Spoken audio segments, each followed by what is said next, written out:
Amém. Pode ser, meu povo. Amém. Tudo bem com vocês? Abaixa a mão aqui para mim. Glória a Deus, aleluia.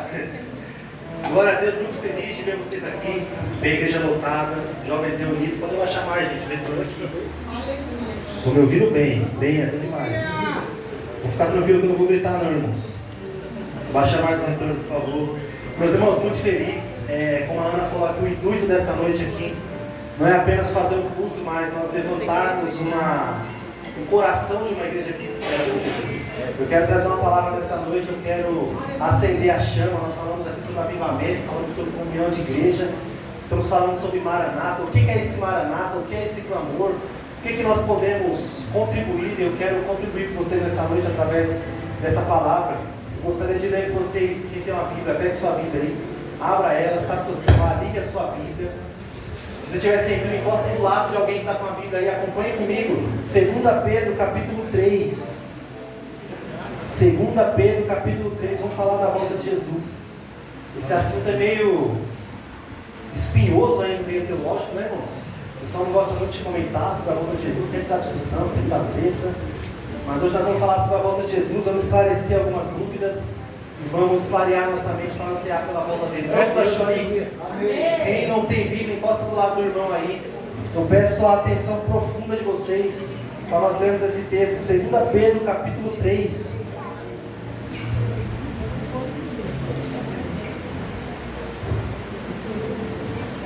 Segunda carta de Pedro, o pastor Pedro, o apóstolo Pedro. Glória a Deus. Vamos lá? Amém. Amados, esta é a segunda carta que eu escrevo a vocês.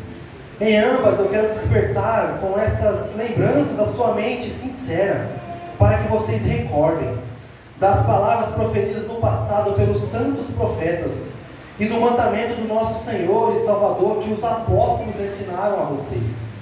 Antes de tudo, saiba que nos últimos dias surgirão escarnecedores, zombando e seguindo as suas próprias paixões.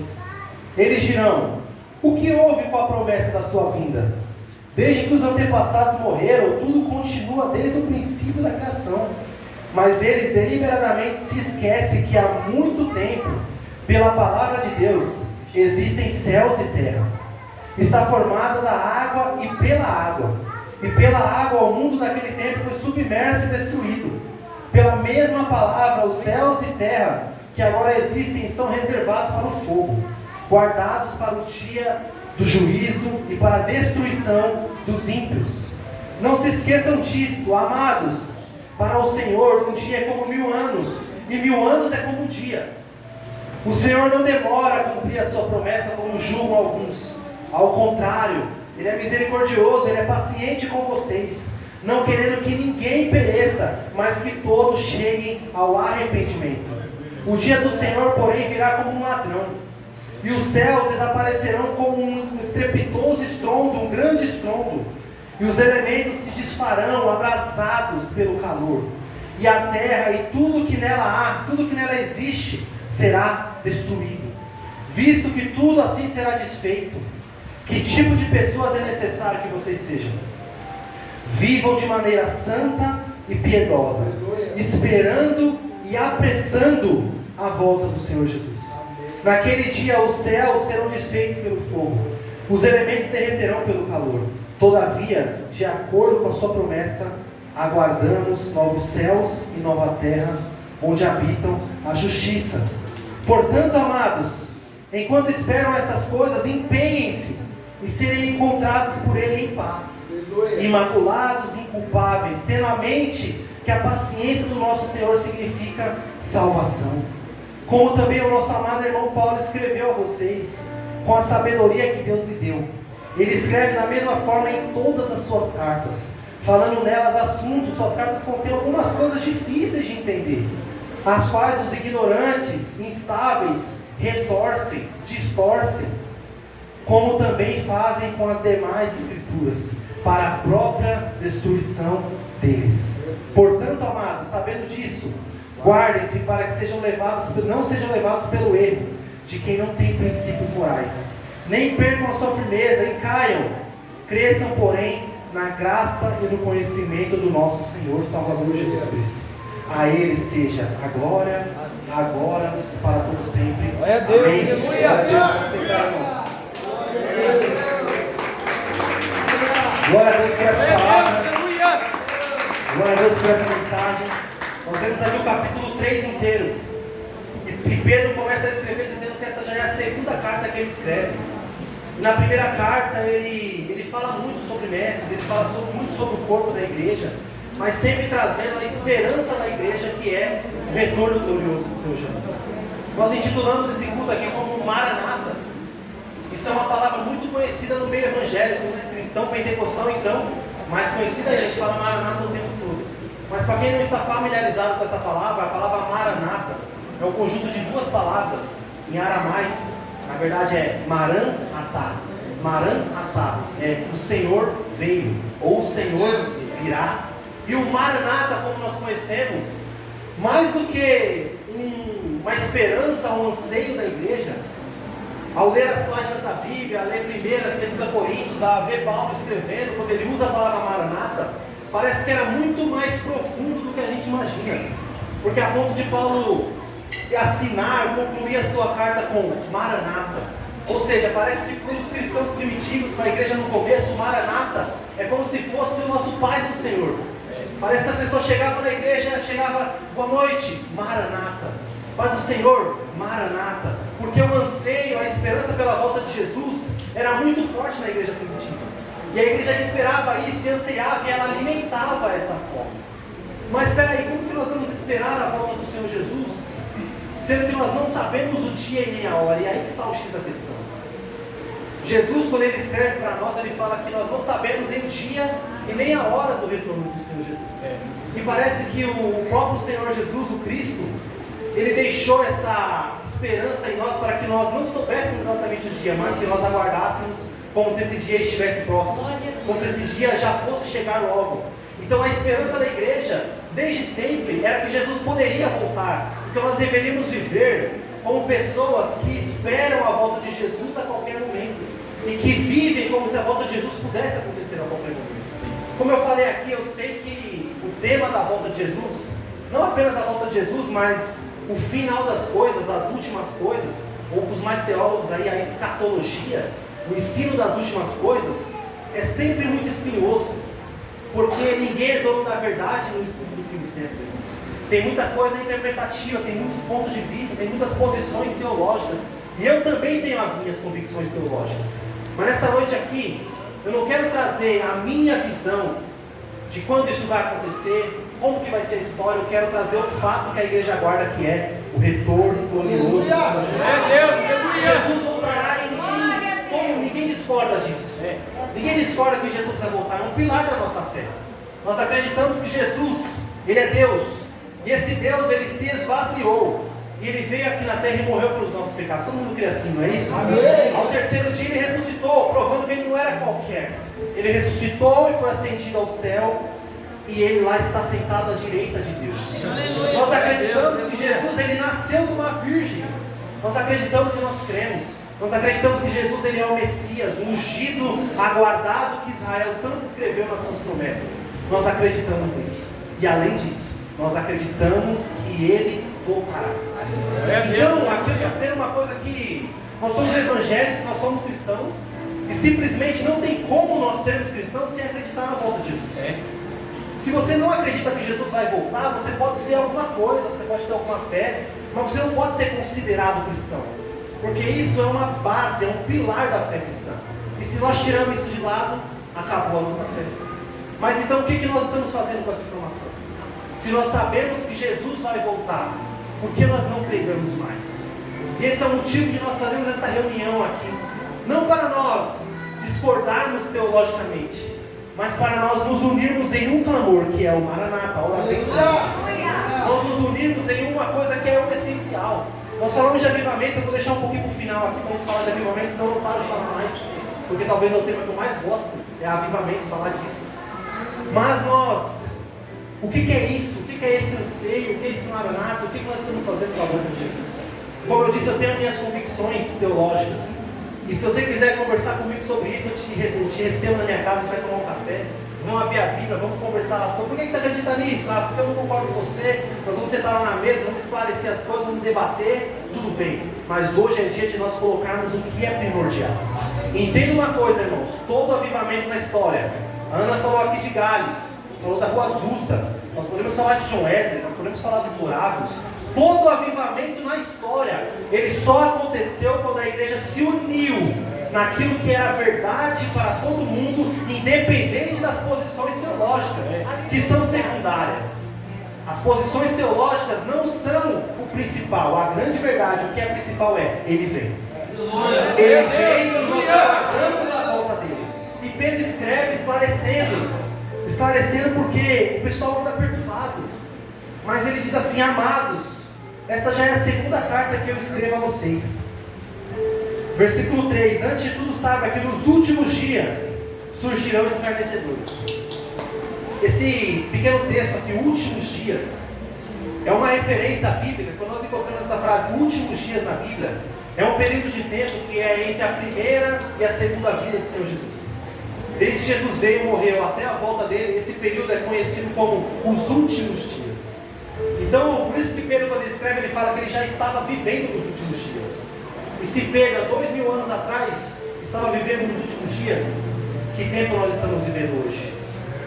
E eu quero trazer aqui à tona, que ele diz aqui, que nos últimos dias surgirão escarnecedores, zombando e seguindo as suas próprias paixões, e dizendo o que houve com a promessa da sua vida.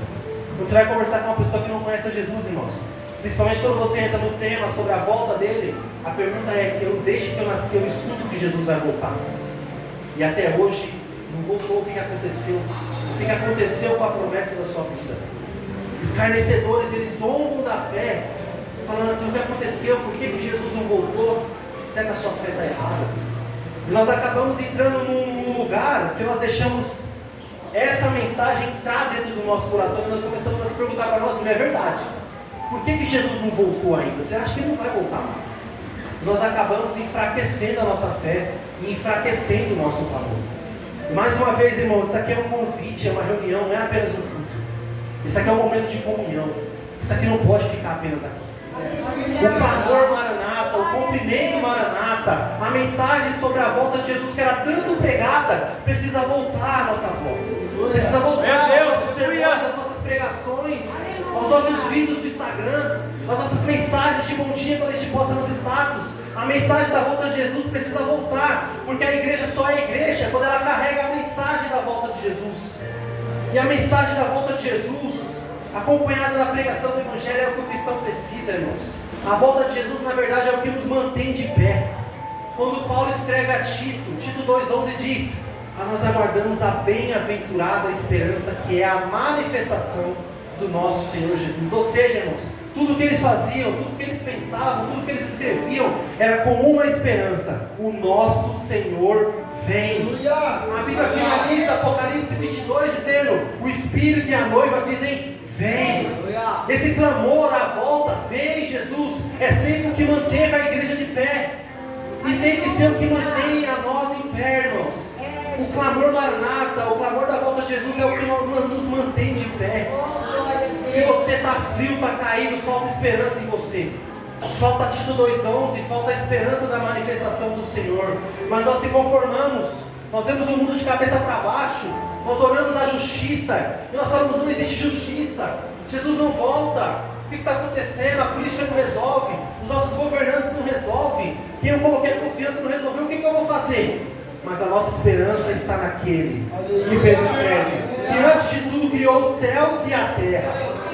Então, se você está ouvindo tudo isso que eu estou falando, está incrédulo, acho que aqui não tem nenhum ateu. Não tem nenhum ateu aqui. No máximo, no mínimo, tem um cara que crê em Deus. Fala: eu creio em Deus, eu sigo a Deus. Mas não tem ateu. Então, se você não é ateu, você admite pelo menos que no princípio criou Deus os céus e a terra. Não é essa a verdade? No princípio criou Deus os céus e a terra. Aí eu te pergunto, irmãos, se Ele criou todas as coisas, será que é difícil a volta de Jesus? Será que é complicado demais? Será que é sobrenatural demais a volta de Jesus? Eu costumo brincar, irmãos, o Deus que tem no currículo Gênesis 1, Já pensou como é que vai ser o casamento do filho dele? Aleluia. Ele voltará visível aos nossos olhos. E nós veremos. E a palavra diz que até aqueles que o transpassaram o verão e lamentarão, porque não há mais tempo, irmãos. Quando Jesus raiar nas nuvens, esgotou o tempo. Não existe repescagem. Não existe tempo. Quando Jesus volta nas nuvens, irmãos, o cronômetro zerou. Quando Jesus volta nas nuvens, não há mais tempo. Mas enquanto Ele não volta, ainda há esperança para aqueles que ainda não conhecem Deus. É Deus. Enquanto Ele não raiar nas nuvens até os últimos minutos, ainda há esperança para aqueles que não conhecem a Cristo ainda. E Pedro continua escrevendo, eu vou dar uma pulada aqui para nós darmos uma corrida. Versículo 8, não se esqueça disso, para o Senhor, um dia é como 1000 anos, e 1000 anos é como um dia. O Senhor não demora a cumprir a sua promessa, como julgam alguns. Ao contrário, Ele é misericordioso, não querendo que nenhum se perca, mas que todos cheguem ao arrependimento. Então, meus irmãos, o Senhor não demora como julgam alguns. Na verdade, 1000 anos são como um dia. Isso é literal? Eu acredito que não. Eu acredito que a mensagem aqui é o seguinte: para Ele pode passar rápido, nós não podemos não perceber, mas para Deus pode ser. E na verdade, a mensagem primordial aqui é que Ele está dando tempo para nós. Na verdade, em vez de nós se questionarmos se Ele está demorando, nós devíamos agradecer a misericórdia dele. De dar tempo para nós nos arrependermos do nosso pecado. De dar tempo de nós nos arrependermos de não conhecer a Ele como nós deveríamos. De se arrependermos de não conhecer a palavra de Deus, mesmo se julgando o Evangelho, não conhecemos nem o Novo Testamento. Isso, irmãos, é um problema nosso. E nós temos tempo de se arrepender graças a Ele. Mas nós temos que viver. E Ele fala aqui que esse dia virá como um ladrão. Vamos esclarecer o que é isso aqui, irmãos. Todo mundo fala, Jesus vai vir como um ladrão. O que é isso? Vamos ler um texto comigo. Tessalonicenses, capítulo 4, versículo 13. 1 Tessalonicenses, capítulo 4, versículo 13.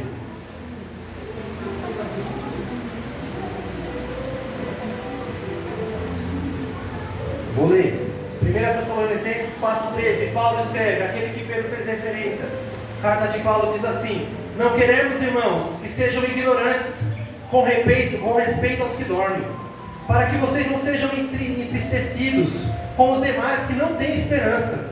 Pois se cremos que Jesus morreu e ressuscitou, assim também, mediante Jesus, trará em sua companhia os que dormem. Ora, ainda declaramos pela palavra do Senhor, isto é, nós, os vivos, os que ficarmos vivos até a vinda do Senhor Jesus. De modo algum, de maneira nenhuma, precederemos os que dormem, ou seja, os que estão mortos.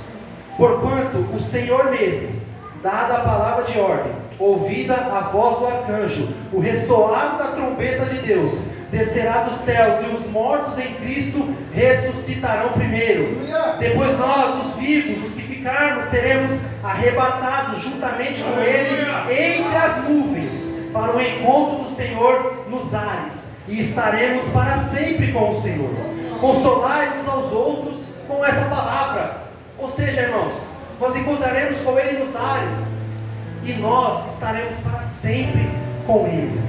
Paulo escreve que esse dia, ele continua no capítulo 5, ele fala, de repente, relativamente aos tempos e épocas, não é necessário que vos escreva. Você está inteirado com precisão que o dia do Senhor vem como um ladrão na noite. Quando andarem dizendo paz e segurança, eis que sobrevirá repentina destruição. Quando vem as dores de parto, a quem está para dar a luz, de nenhum modo escaparão. Mas presta atenção nisso aqui, irmãos. Mas vós, irmãos, não estáis em trevas, para que esse dia como um ladrão vos apanhe de surpresa. Jesus não vem como um ladrão para a igreja. Nós estamos aguardando a volta do Senhor Jesus. Nós esperamos a volta do Senhor Jesus. Aqui ele faz a referência de uma mulher que está prestes a dar a luz. Quem já teve filho aqui? Você está grávida, você sabe que o bebê vai nascer, não sabe? Sim. Você sabe o dia e a hora? Mesmo que você marque a cesárea, você sabe o dia e a hora? Você não sabe, mas você sabe que o bebê vai nascer. Não tem como você chegar lá no hospital, o bebê nascer e falar, nossa, um bebê, não sabia que eu estava grávida. Não existe isso. Então a mulher grávida, ela sabe que o bebê vai nascer, mas ela não sabe o dia e a hora. E Paulo faz essa sintonia entre a volta de Jesus, falando que nós somos, como uma mulher que está prestes a dar, nós não sabemos o dia e a hora, mas nós sabemos que Ele vem. Então Jesus não vem como um ladrão para a igreja. Nós estamos esperando. Quando Ele raiar nas nuvens, não vai ser uma surpresa para nós, não vai ser novidade para nós. Mas quem não espera, quem desacredita, vai ser surpreendido. E esse sim será surpreendido como um ladrão que chega na sua casa à noite. Mas nós não, irmãos. Não seremos pegos de surpresa. E até porque Pedro diz que esses dias o céu passará com estrepitoso estrondo, os elementos se desfarão abrasados, mas nós vamos fazer o quê? Vamos estar em santo procedimento, esperando e apressando a volta do Senhor. Significa isso, irmãos. Significa que não tem dia e nem a hora, mas mais do que isso, esse dia pode ser apressado. Esse dia é o retorno do Senhor Jesus, esse tempo pode ser diminuído. Esse tempo pode ser diminuído com o posicionamento da igreja. Como que nós faremos para apressar a volta do Senhor Jesus? E aqui nós entramos no tema avivamento. E aqui nós entramos no derramar do Espírito Santo. O que é um avivamento? Avivamento é um derramar do poder de Deus sobre uma região, sobre um grupo de pessoas, sobre uma cidade, ou até mesmo sobre um país. Se você conhece a Assembleia de Deus, você conhece a história da Assembleia de Deus. A Assembleia de Deus é fruto de um avivamento, chamado Avivamento da Rua Azusa. Uma rua foi tomada pelo poder de Deus, e com isso influenciou todo mundo que passava por ali, a ponto das pessoas se espalharem pelo mundo com a mensagem do Evangelho. E isso é um avivamento. Avivamento, irmãos, não tem absolutamente nada a ver com movimento, com bagunça, com gritaria. Avivamento é derramar do Espírito Santo. E avivamento, ele traz uma coisa ao nosso coração: o amor pelos perdidos e o anseio pelas almas que ainda não conhecem a Cristo. Aleluia. O desejo da pregação do Evangelho é a marca de uma igreja avivada. Aleluia. Como vamos resolver esse problema? Esperando e apressando. Como apressar a vida do Senhor Jesus? Todo mundo que está aqui, nós passamos por um dos maiores desastres da história, que foi a pandemia do Covid-19. Quem lembra desses dias, irmãos? Glória a Deus. Foi difícil, não foi? Quem lembra de tudo fechado? Quem lembra da gente não saber se ia viver? Quem lembra de pessoas perdendo entes familiares? Você abria o Instagram, irmãos, o que mais você via era gente assim: Jesus está voltando. Morreu 300 mil pessoas. Jesus está voltando. Começou a guerra com a Ucrânia e a Rússia. Jesus está voltando. Mas espera aí, irmãos. Eu não vou ler o texto de Mateus 24:14, mas eu só quero dar uma referência. Primeiramente, pestes na história já teve muito mais. Covid não matou nem metade, nem um terço talvez do que a peste negra matou na história. Ou a primeira e a segunda guerra mundial. O que foi a guerra da Ucrânia? Então será que esses sinais eram realmente os sinais da volta do Senhor Jesus? Porque Jesus, quando ele escreve em Mateus 24, quando ele conta o sermão dele, ele fala que no fim dos tempos se levantaram guerras, rumores de guerra, filho contra pai, pai contra filho. Estão vendo isso aí, irmãos? Vão concordando comigo. Se levantaram rumores, nações contra nações, reinos contra reinos. Mas isso ainda não é o fim. Isso ainda não é o fim. Desgraças, desastres, guerras, maldade, Covid, pestes, sempre aconteceu na história. Mas o grande sinal da volta de Jesus, a chave interpretativa de Mateus 24, é o versículo 14. Mas o Evangelho do Reino será pregado a todos os povos, tribos, línguas e nações, e então virá o fim. O maior sinal, irmãos, da volta do nosso Senhor é uma igreja que prega o Evangelho. O maior sinal da volta do Senhor Jesus é uma igreja avivada, é um avivamento. É um avivamento coletivo, onde a única coisa que nós queremos fazer é pregar o Evangelho. Aleluia. E se você não conhece o Evangelho, eu quero te apresentar isso aqui.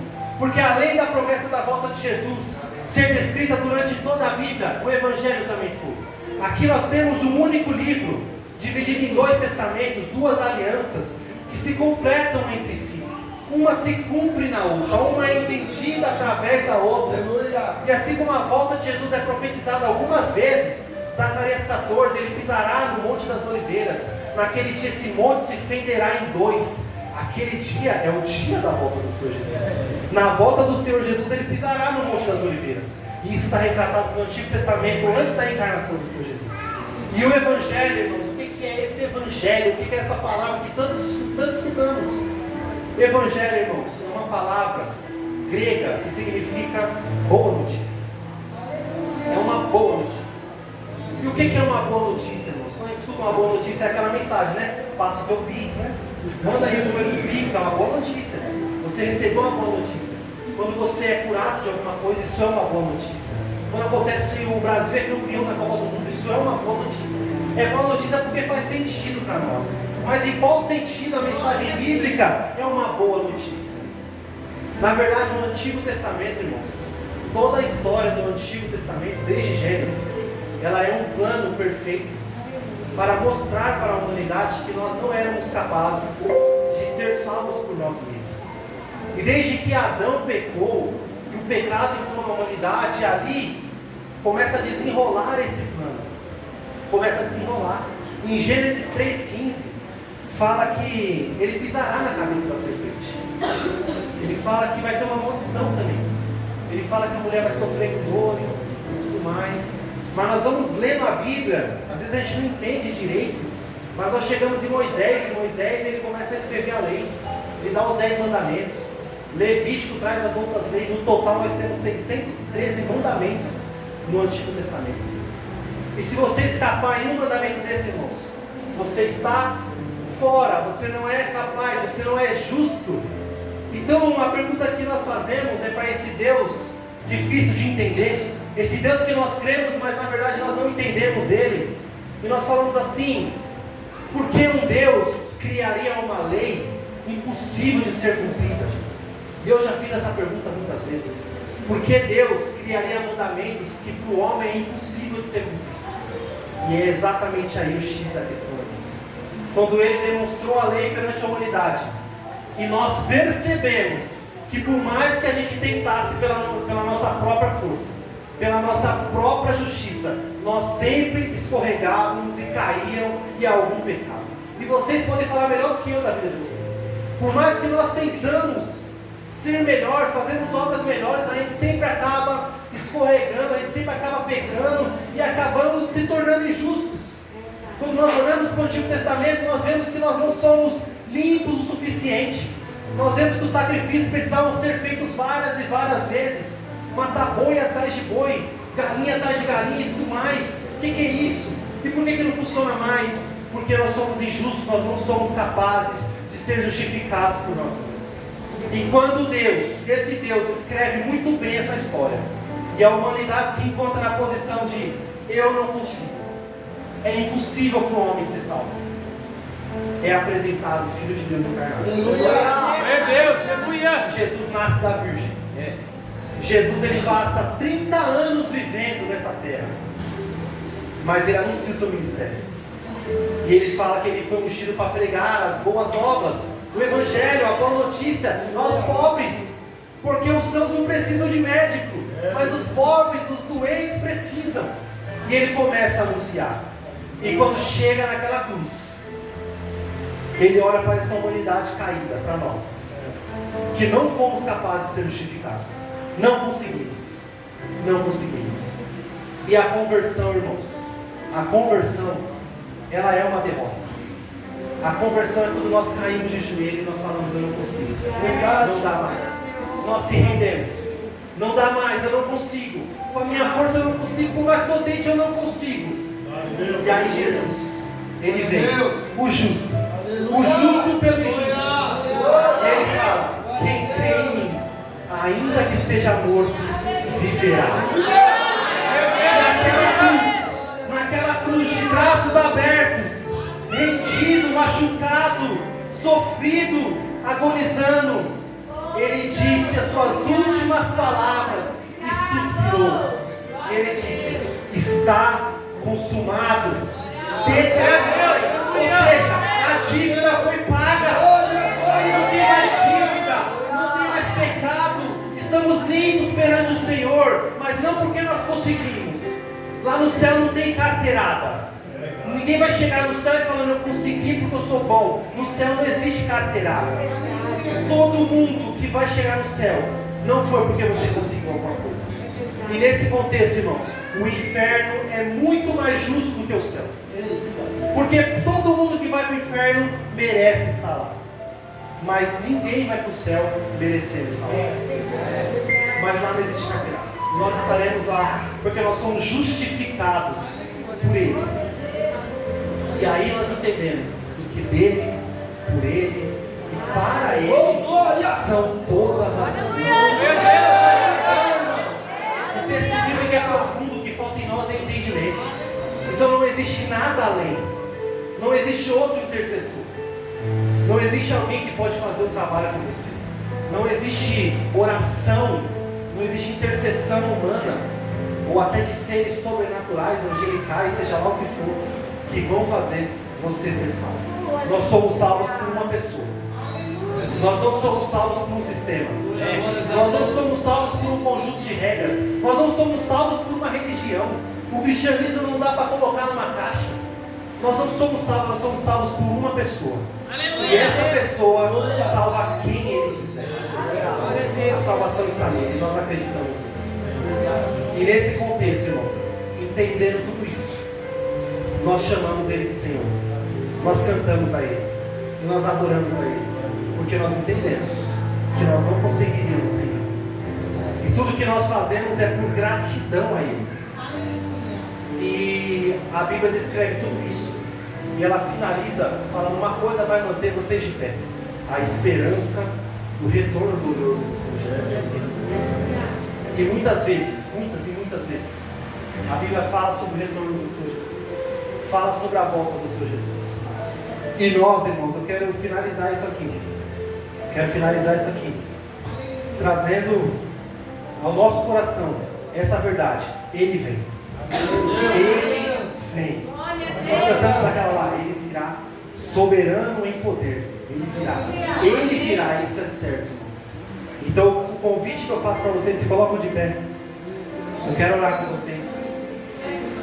O convite que eu faço para vocês é que o retorno glorioso, o anseio pela volta do Senhor Jesus, precisa ir além das nossas teologias. Precisa ir além das nossas confissões doutrinárias, pentecostais, presbiterianas, assembleianas. Precisa ir além, porque a verdade é muito maior. E o convite ao avivamento, irmãos, perante a vocês nessa reunião que nós estamos aqui hoje, vamos nos unir em oração com uma igreja em unidade. E uma igreja em unidade não significa uma igreja uniforme, irmãos. Não significa uma igreja onde todo mundo é igual. Não significa uma igreja onde todo mundo fala igual, onde todo mundo se veste igual, onde todo mundo escuta o mesmo estilo de música. Não significa isso. Uma igreja em unidade significa uma igreja que crê no mesmo propósito. Em Mateus 24:14 fala que o Evangelho será pregado a todos os povos, tribos, línguas e nações. Como faremos isso se somos todos iguais? Se só temos uma tribo para alcançar, como faremos isso? Então, nessa oração que eu vou fazer aqui, entenda que tudo em você, o seu contexto de vida, da onde você foi tirado, da onde você nasceu, da onde Deus te libertou, se Deus te libertou das drogas, se Deus te libertou da cachaça, se Deus te libertou da prostituição, se você nasceu negro ou branco, se você gosta do estilo hip hop ou hippie, se você gosta de reggae ou você nasceu no funk, entenda que tudo isso é contexto para você alcançar a tribo que é necessário que você alcance. Então tome posição no seu propósito. Esse é o seu propósito: alcançar pessoas que se parecem com você. E você tem autoridade sobre essas pessoas, muito mais do que eu, talvez. Mas tome posição. E muitas vezes você se acha orando a Deus: Deus, qual que é o meu chamado? O que eu preciso fazer? E você está na igreja há 10, 15, 20 anos e você ainda se pergunta: qual é o meu chamado? Irmãos, Jesus falou em Marcos 16:15: ide por todo mundo e pregai o Evangelho. Esse é o seu chamado. Isso é o que você precisa fazer. E os sinais seguirão sem crer e confirmarão a palavra. Esse é o seu chamado. Esse é o seu propósito. Agora,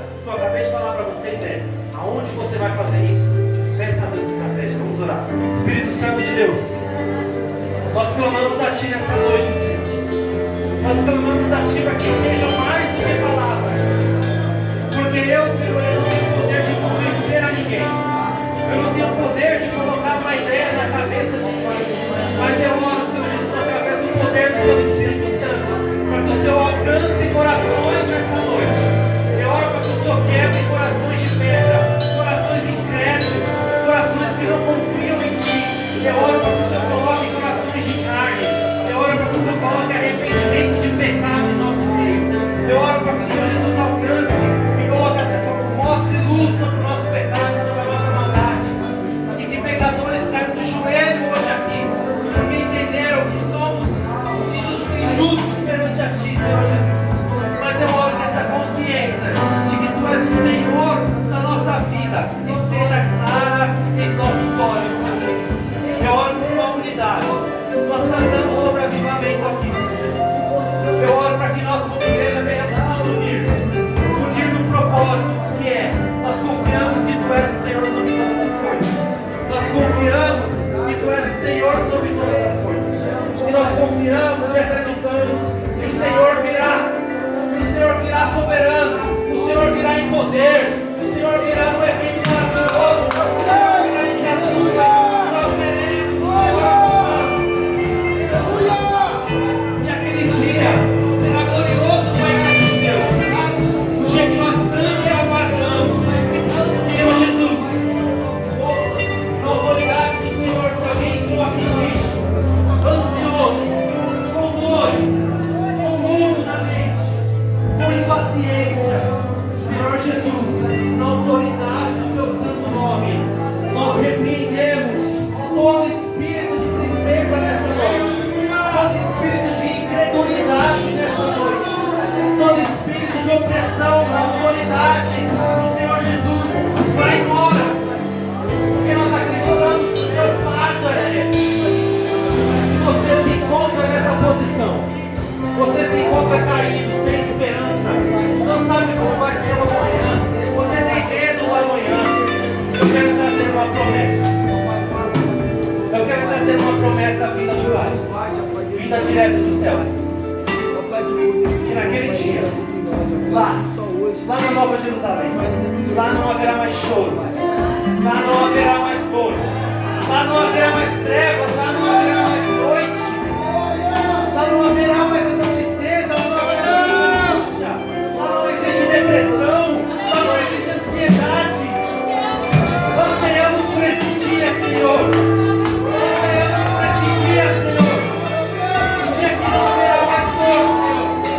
O dia que não haverá mais choro, Senhor. O dia que não haverá mais escuridão, nem trevas, nem tempo, porque nós viveremos eternamente. E se hoje, Senhor, nós se direcionamos pelo sol, que marca os dias, pela lua, naquele dia o Cordeiro iluminará a cidade. E nós viveremos dia e noite, eternamente dizendo: Santo, Santo, Santo, Santo, Santo, é o Senhor dos exércitos, o Deus de Israel, aquele que era, aquele que é, o primeiro e o último.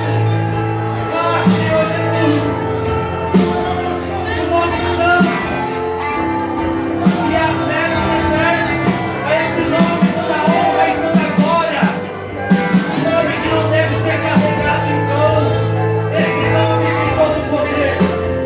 Oh, Senhor Jesus, convence, Senhor Jesus, de pecado nessa noite, alcança os perdidos do arrependimento, Senhor Jesus, e nos une em sua propósito. Aleluia, Senhor Jesus. Eu quero fazer um convite.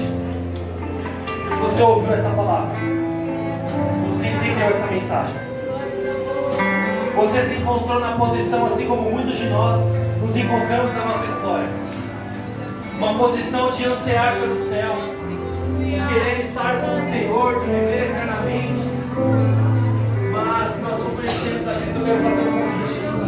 Se você recebeu essa mensagem, compreendeu essa mensagem, você deseja anunciar a Jesus como seu Salvador e com isso herdar a vida eterna, ser herdeiro dessa promessa, eu gostaria que você viesse aqui na frente. Nós queremos orar por você. Ou você pode levantar sua mão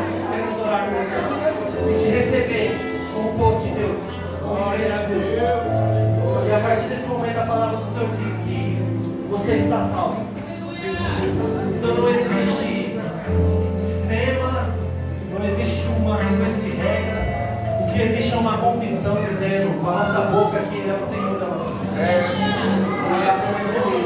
Com isso, nós seremos salvos. Se tem alguém aqui que deseja a salvação de Jesus, pode vir até aqui na frente e levantar sua mão, nós queremos orar com você.